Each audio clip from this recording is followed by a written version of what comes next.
Hello everyone, welcome to Y Quanta. स्वागत है आप सभी लोगों का। आशा करता हूं कि अच्छे होंगे। तारीख है आज 8 अगस्त। काफ़ी इंपॉर्टेंट दिन भी है, देखा जाए तो हिस्ट्री के पॉइंट ऑफ व्यू से भी।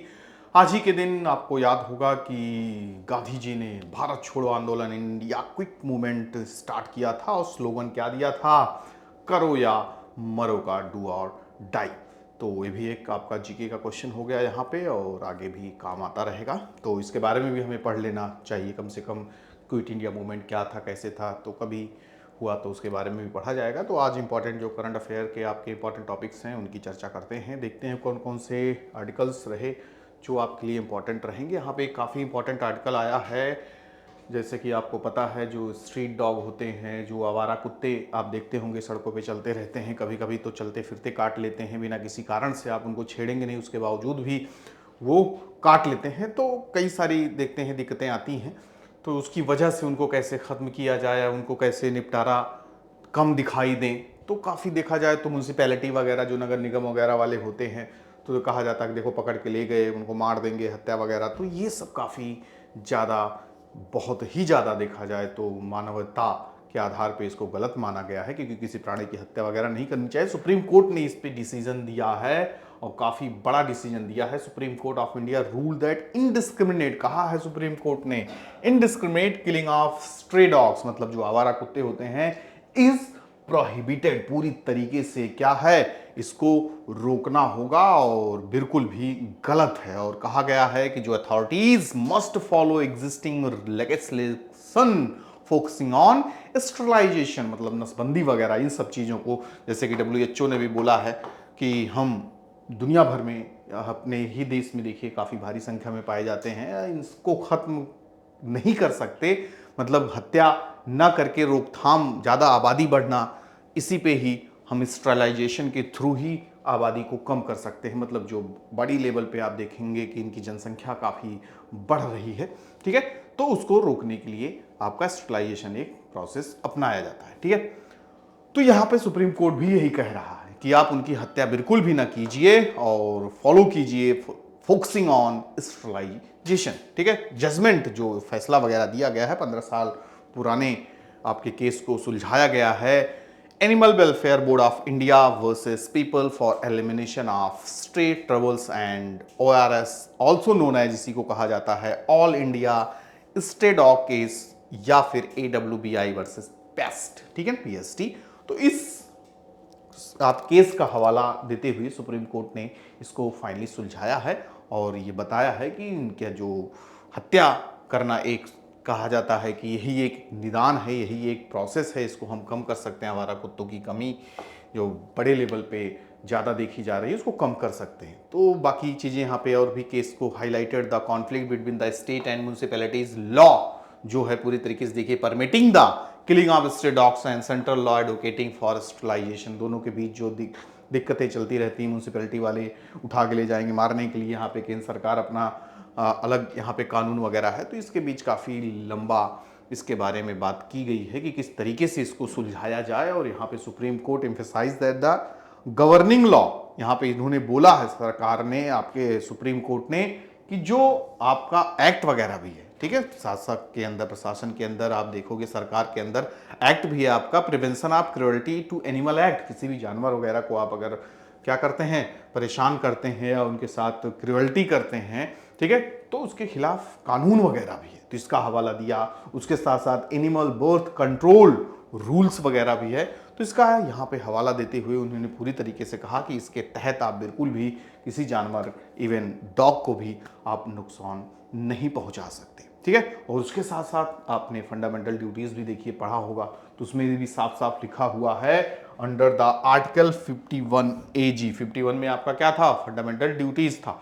तो 51 AG में साफ साफ लिखा है कि हर एक नागरिक का यह कर्तव्य है, the fundamental duties of citizen to protect and improve the natural environment and so compassion towards the living creatures. जो लिविंग क्रिएचर्स हैं उनके प्रति करुणा भाव आपको रखना है, दया भाव रखना है। आप किसी को नुकसान या किसी की हत्या या किसी को मारना काटना, ये सब बिल्कुल भी जायज नहीं है, ठीक है।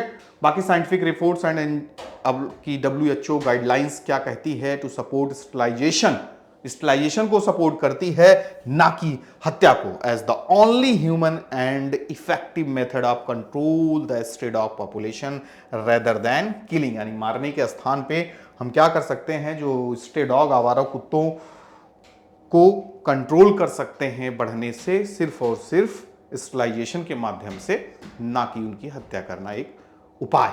ठीक है, तो इन्हीं सब मुद्दों पे ये आर्टिकल आपका था, तो काफ़ी इंपॉर्टेंट भी है, तो आप इसको पढ़िए और इसके बारे में जानिए।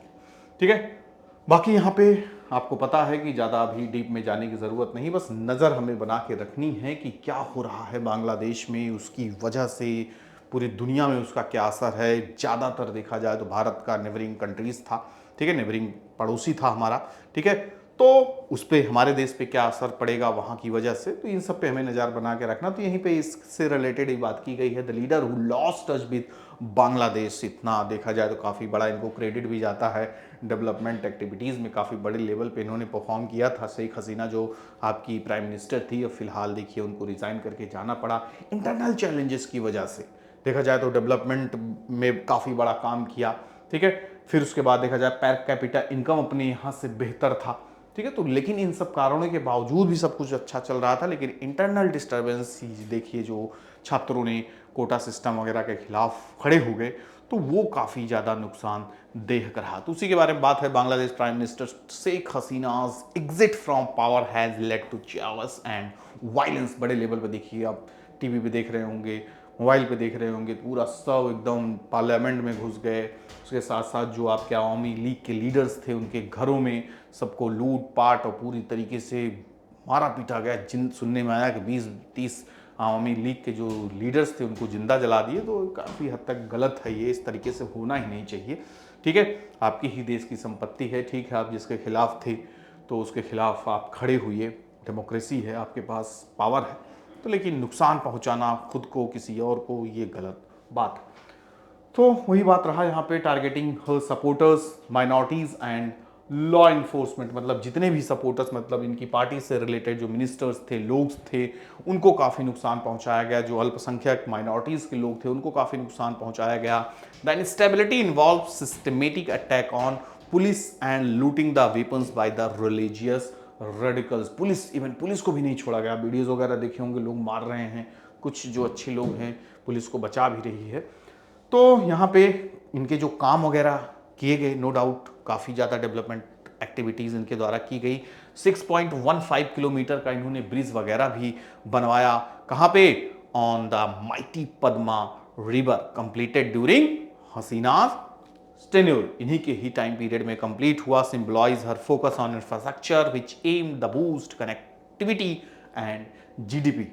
तो ये सब चीज़ें काफ़ी बड़ा रोल प्ले किया आपकी इकोनॉमिक एक्टिविटीज़ को बेहतर करने में, ठीक है, जीडीपी को भी बेहतर करने में, इंफ्रास्ट्रक्चर को बेहतर करने में। भाई ब्रिज वगैरह, रेल, रोड वगैरह सब जितना आप बेहतर करोगे देश में, उतना ही ज़्यादा आप आगे बढ़ोगे। तो इसमें काफ़ी बड़ा रोल इन्होंने प्ले किया, और उसके बावजूद भी देखिए इंटरनल डिस्टर्बेंस को ये संभाल नहीं पाई, और फाइनली इनको अपनी कुर्सी छोड़नी पड़ी, भागना पड़ा देश छोड़ के, ठीक है। While presiding over significant economic growth for Bangladesh, including, देखिए क्या क्या चीजें हुई, surpassing India per capita income, ठीक है। Hasina faced criticism for authoritarian governance, यानी जो सत्तावादी इनकी गवर्नेंस थी, मतलब एक तरीके से देखा जाए तो काफी लोगों को नापसंद दिखा, ठीक है। डेमोक्रेसी डेफिसिट, उतना लोकतंत्र का जो मेन डेफिनेशन होती है वो लोगों को नज़र नहीं आया। फ्रीडम ऑफ एक्सप्रेशन लोगों के बंद किए गए, मीडिया के साथ दुर्व्यवहार किया गया, marked by the unfair election वगैरह में कहा गया, बड़ा मनमानी वगैरह किया गया,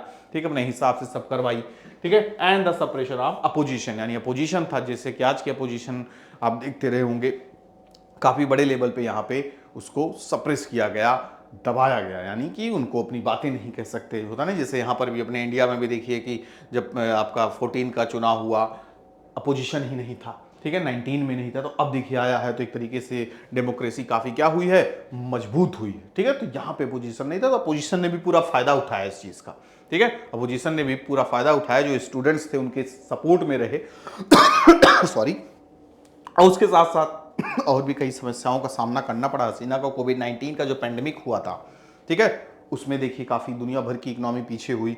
उसके साथ साथ करप्शन तो बड़े लेवल पे है ही है, जहाँ पे बेरोजगारी होगी, पॉवर्टी होगी, तो ये सब बड़े लेवल पे देखा जाएगा। तो ये सब चीज़ें इनको फेस करनी पड़ी। करप्शन हो गया, पेंडेमिक की वजह से इकोनॉमिक एक्टिविटीज़ नहीं हुई, देश काफ़ी पीछे गया, अनएम्प्लॉयमेंट लेवल तो काफ़ी भारी मात्रा में रहा, जिसकी वजह से लोगों के अंदर गुस्सा रहा। ठीक है, फॉरेन एक्सचेंज भी काफ़ी डाउन हुआ और रिजर्व ड्रॉप्स हुए ना, foreign exchange reserve drops and inflation, महंगाई बढ़ेगी, इन्फ्लेशन रेट बढ़ेगा और making Bangladesh economic future uncertain. एक तरीके से जब ये सब सारी चीज़ें होंगी तो ये सब चीज़ें ऑब्वियस सी बात है काफ़ी डाउन हो जाएगा या आगे इन फ्यूचर डाउन होने की पॉसिबिलिटी नजर आएगी। ठीक है, इसकी वजह से काफ़ी बड़े लेवल पे प्रोटेस्ट वगैरह हुआ और सबसे बड़ा जो रीज़न था, इमीडिएट कॉज होता नहीं, जैसे एक क्रांति इनके लिए थी तो 1857 की क्रांति के पीछे बहुत सारे कारण थे। इकोनॉमिक कॉजेस था, पॉलिटिकल कॉजेस था, हिस्टोरिकल कॉजेस था, 5-6 कॉजेस थे। लेकिन इमीडिएट कॉज क्या था कि जैसा कि आपको पता है कि उस समय आपकी ग्रीस से लगी हुई पिग एंड आपके गाय, ठीक है, काऊ के ग्रीस से कांटे से वगैरह खींचना पड़ता था, तो इमीडिएट कॉज था जो रिलीजियस में मेनली देखा जाए तो आता था। तो इसी तरीके से यहां पर भी इमीडिएट कॉज क्या था, एंटी कोटा प्रोटेस्ट। ठीक है, जैसा कि आपको कल भी देखिए बताए थे ना कि कोटा सिस्टम था, यहाँ पे टोटल कोटा सिस्टम जो आपका रिजर्वेशन सिस्टम वगैरह है 56% आपका रिजर्व है सीटें हर एक चीज में, जिसमें 30% आपका सीटें रिजर्व है फॉर द फ्रीडम फाइटर्स के ग्रैंड चिल्ड्रन। फ्रीडम फाइटर्स तो जो थे उनको मिलता ही था, उनके बच्चे, उनके नाती पोतों, सबको वो 30% सीटें रिजर्व थी। तो आज के लोगों की, आज की जनरेशन के लोगों का मानना था कि ये गलत है। ठीक है, जो उनके साथ उनको रिजर्वेशन वगैरह दिया गया तो ठीक है, लेकिन उनके बच्चे, उनको नाती वगैरह को देने की क्या ज़रूरत है। तो ये काफ़ी बड़े लेवल पे इसलिए प्रोटेस्ट हो रहा था।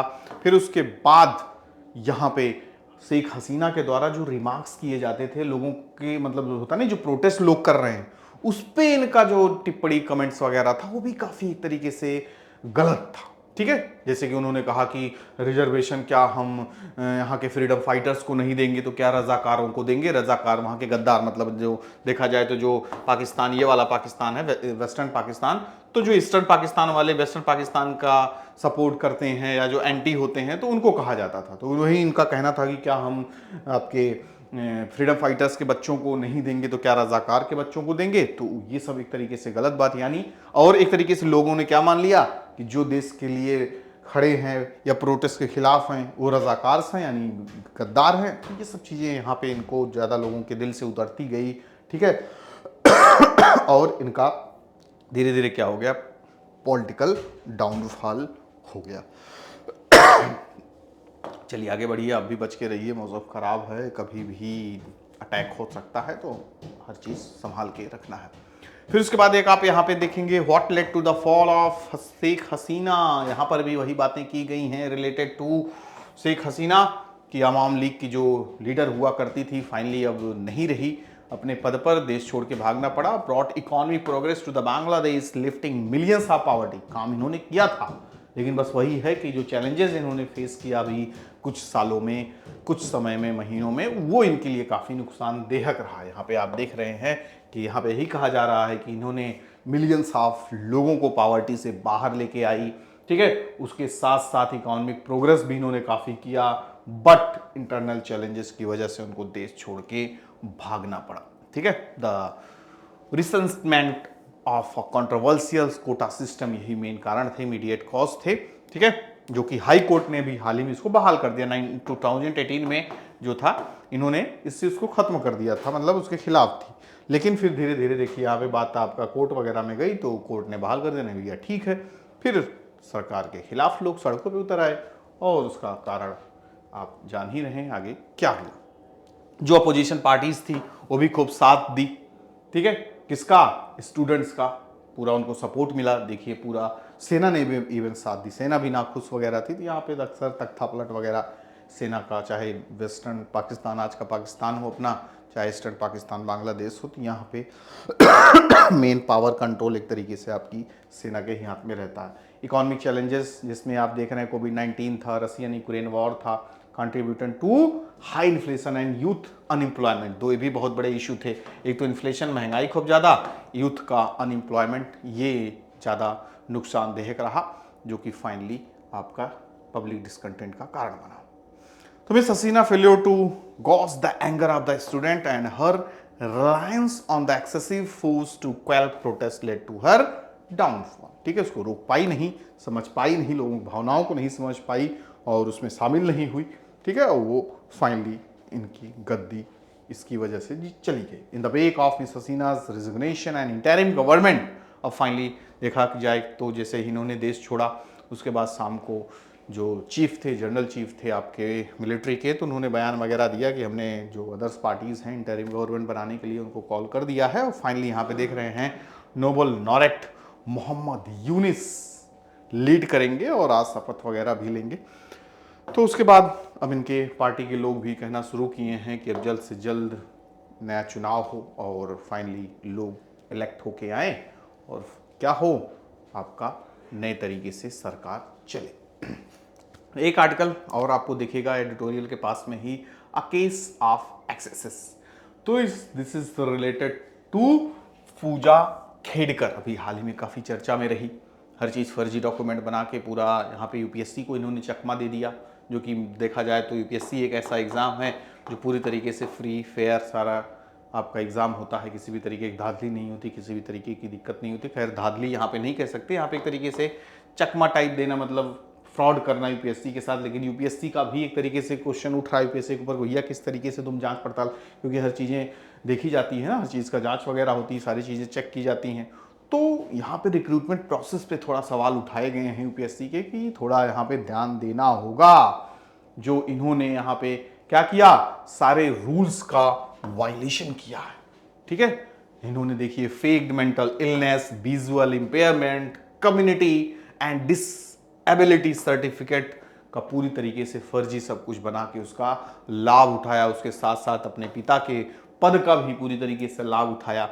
ठीक है, तो सब पूरी तरीके से लाभ उठा के और ये फाइनली आपकी यूपीएससी क्वालिफाई कर गई। चलो ठीक है, उसके बाद चीज़ें बाहर आई, देखिए पेरेंट्स के भी डाइवोर्स का भी इन्होंने पूरी तरीके से एडवांटेज लिया। ठीक है, तो ये स्कैंडल कैसे सामने आया? The scandal was uncovered only because Khedkar misuse perks such as installing a beacon on a private luxury sedan, अपनी खुद की गाड़ी के ऊपर पूरा वो लगाना, ठीक है, बत्ती वगैरह, उसके साथ साथ महाराष्ट्र गवर्नमेंट का स्टिकर वगैरह का मिसयूज करना। तो चीज़ें धीरे धीरे सामने आई और फाइनली यहाँ पे सवाल थोड़ा खड़े हो रहे हैं यूपीएससी के जो प्रोसेस है। The incident calls fall through overhaul of the competitive examination system and careful scrutiny वगैरह नहीं की गई, जो आपके डिसेबिलिटी के जो जिनके सर्टिफिकेट वगैरह थे कि कितना सही है कितना गलत है। ठीक है, तो ठीक है, चीज़ें सामने आई हैं तो यूपीएससी को भी सतर्क होना पड़ेगा, हर चीज़ की गहन जांच करनी होगी ताकि इस तरीके की गतिविधि या इस तरीके का गड़बड़ कोई और ना कर पाए। ठीक है, next is under overlords. क्या है इसमें बातें की गई है दिल्ली और देखा जाए तो केंद्र सरकार के बीच, सेंट्रल गवर्नमेंट और दिल्ली के बीच अक्सर आप कॉन्फ्लिक्ट्स देखते होंगे, इशूज देखते होंगे। केजरीवाल बेचारे परेशान रहते हैं कि चुनी हुई हमारी सरकार है, उसके बावजूद भी सरकार हमें कोई पावर नहीं देती है। और यहाँ पे सक्सेना जी जो आपके गवर्नर, लेफ्टिनेंट गवर्नर हैं, वो हर चीज़ में दखल अंदाजी करते हैं। तो अक्सर कॉन्फ्लिक्ट होता रहता है। केजरीवाल अपना हवाला देंगे कि इस आर्टिकल संविधान के अंतर्गत ये ऐसा है, फिर सुप्रीम कोर्ट या आपकी अदर पार्टी सेंट्रल गवर्नमेंट अलग हवाला देगी कि ऐसे नहीं ऐसे है। तो यहाँ पर भी देखिए सुप्रीम कोर्ट ने भी कह दिया है कि भैया lieutenant governor of Delhi has independent authority in appointing alderman to the Delhi municipal corporation. जो पार्षद वगैरह होते हैं उनको अपॉइंट करने का जो पावर है किसके पास है? आपके इंडिपेंडेंट अथॉरिटी जो है दिल्ली के लेफ्टिनेंट गवर्नर के पास है। ठीक है, वही रियल बॉस हैं। कभी कभी आ जाता है कि दिल्ली के बॉस केजरीवाल, दिल्ली के बॉस आपके lieutenant governor, lining the Delhi's vulnerability to the centre's dominance. ठीक है, तो और क्या बात हुई यहाँ पे? The court based is judgement on the laws governing centre Delhi relation and previous judgement that aims to balance the powers between the elected government and the appointed administrator. ठीक है, अपॉइंटेड एडमिनिस्ट्रेटर आपके कौन है? एलजी हैं, जो केंद्र सरकार उनको रखती है, अपॉइंट करती है। उसके साथ साथ यहाँ पे आपको पता है कि इलेक्टेड गवर्नमेंट होती, चुनाव वगैरह होता, तो दोनों के बैलेंस को बराबर रखने के लिए सारी चीज़ को ध्यान में रखते हुए आपके कानून के जो दायरे में चीज़ें आती हैं उसी के आधार पर सुप्रीम कोर्ट ने फैसला वगैरह यहाँ पे सुनाया है। ठीक है। तो उसी से रिलेटेड सारी बातें हैं और इसमें यही बात की गई है कि किसको कितना पावर, कैसे क्या है। जो आपका दिल्ली म्यूनसिपल कॉर्पोरेशन एक्ट 1957 है, अमेंडेड इन 1993 में अमेंड वगैरह किया गया, empowers the administrator to appoint 10% with the special knowledge किए जाएंगे आपके 10 लोग, ठीक है, showing it is an independent statutory power. इनके पास अपनी खुद की शक्तियां होंगी। Difference between the LG and Delhi chief minister have led to multiple conflicts, अक्सर होते रहते हैं legal battles over governance influenced by the political tensions between the Bharatiya Janata party at centre, ठीक है, सेंटर। कभी पहले क्या हुआ करता था, आप देखिए बिफोर आपका केजरीवाल गवर्नमेंट के पहले, तो जब आम आदमी पार्टी बनी ही नहीं थी तो कांग्रेस की सरकार हुआ करती थी आपकी सेंटर पे और कांग्रेस की सरकार ही हुआ करती थी दिल्ली में। शीला दीक्षित तो कभी दिक्कत ही नहीं आती थी। तो यहाँ पे अक्सर आपका कॉन्फ्लिक्ट्स वगैरह क्रिएट होता रहता है क्योंकि यहाँ पे आम आदमी पार्टी की सरकार दिल्ली में और सेंटर में आपकी बीजेपी की गवर्नमेंट है। इस वजह से देखिए कॉन्फ्लिक्ट ज़्यादा देखने को मिलते हैं। सेम आपकी पार्टी होती तो कोई दिक्कत ही ना आती, ठीक है। तो इनके हिसाब से चलना पड़ता तो आराम से चलता। तो कॉन्स्टिट्यूशन अलाउज पार्लियामेंट, यहाँ पे देखिए कॉन्स्टिट्यूशन ने पार्लियामेंट को पूरी शक्ति भी दी है, ठीक है, to enact and amend laws on matters under Delhi assembly jurisdiction. उस पर कानून वगैरह बनाने का अधिकार पर पार्लियामेंट को पास दी गई है। और यहाँ पे enabling the centre to undermine the Delhi's government effectively, ठीक है। तो उसकी वजह से यहाँ पे अपने हिसाब से कानून वगैरह बना के उसको पेश करती है। ये भी काफ़ी इंपॉर्टेंट है। इस बार के चुनाव में ट्राइबल जो लोग थे, आदिवासी जो लोग थे, उनका बहुत बड़ा रोल रहा आपके इलेक्शन में सीट्स जीतने का, या देखा जाए तो काफ़ी रिफ्लेक्ट किया।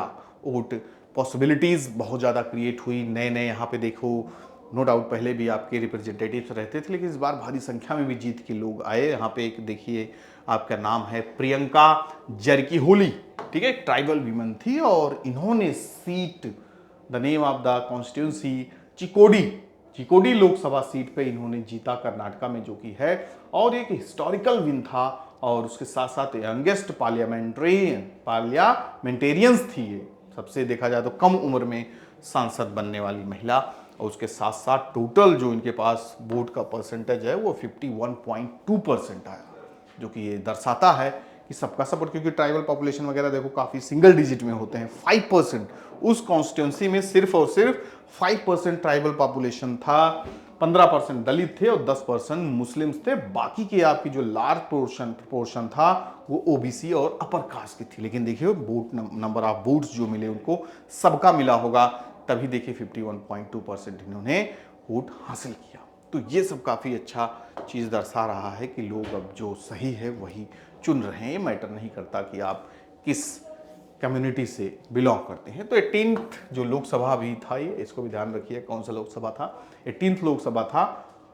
तो इसमें जो एमपीज वगैरह चुन के आए जो एसटी कम्युनिटी से थे, एमपी फ्रॉम गुजरात, मध्य प्रदेश, उड़ीसा और राजस्थान से, showing a diverse representation from ST reserve constituencies. Reserve सीटें भी होती हैं तो वहाँ से भी जीत के काफ़ी लोग आए। यहाँ पे देख सक रहे हैं बीजेपी ने 25 सीटें जीती 47 एसटी रिजर्व सीटों में। और उसके साथ साथ जो कि काफ़ी ज़्यादा आपका था, 6 फ्यूअर देन इन 2019, थोड़ा 2019 से कम था, with a vote share of 42.6%। Congress ने यहाँ पे अच्छा परफॉर्म किया है और यहाँ पे वो 12 सीट जीत रही है, जो 2019 में मात्र 4 सीटें जीती थी। तो कांग्रेस ने काफ़ी बेहतर परफॉर्म किया है। तो यही सब इसमें बताया गया है कि CSDS लोक नीति पोस्ट है, ठीक है, जो कि सर्वे वगैरह कराती है। तो इसने फाइनली पाया कि कांग्रेस इन जम्मू कश्मीर, कांग्रेस का जो ज़्यादा सपोर्टर्स हैं एसटी में वो जम्मू कश्मीर में है, गोवा, महाराष्ट्र और छत्तीसगढ़ में है। और बीजेपी की जो देखा जाए एसटी कम्युनिटी जो ज़्यादा सपोर्ट की है वो है आंध्र प्रदेश, आसाम, कर्नाटक, मध्य प्रदेश, उड़ीसा, राजस्थान एंड वेस्ट बंगाल। तो काफ़ी अच्छी बात है, लोग अवेयर हो रहे हैं और पार्टिसिपेशन काफ़ी बड़े लेवल पे बढ़ रहा है। तो ये काफ़ी हमारे लिए भी बेहतर है। जितना लोकतंत्र में लोगों का पार्टिसिपेशन होगा उतना ही अच्छा होगा, क्योंकि आज के समय देखा जाए तो अभी डेटा आया था ना, 67% ऐसे लोग हैं जो वोटिंग में पार्टिसिपेट ही नहीं करते एलिजिबल वोटर्स में से। तो ये काफ़ी चिंताजनक है। तो जितने ज़्यादा लोग जुड़ेंगे उतना ही अच्छा मैंडेट आएगा, ठीक है। बाकी चैनल को जरूर सब्सक्राइब कीजिए, शेयर भी कीजिए और आई कांटेक्ट के साथ जुड़े रहिए। और कोर्सेस आपके बैक टू बैक स्टार्ट हो रहे हैं नए नए बैचेस स्टार्ट हो रहे हैं, तो जहाँ पर भी आपको बेहतर लगे उस बैच को ज्वाइन कीजिए ताकि आपकी प्रिपरेशन अच्छी हो और आप अपने एग्ज़ाम में अच्छा परफॉर्म कर सकते हैं। मिलते हैं नेक्स्ट सेशन में, तब तक के लिए bye bye, take care to all of you, good luck.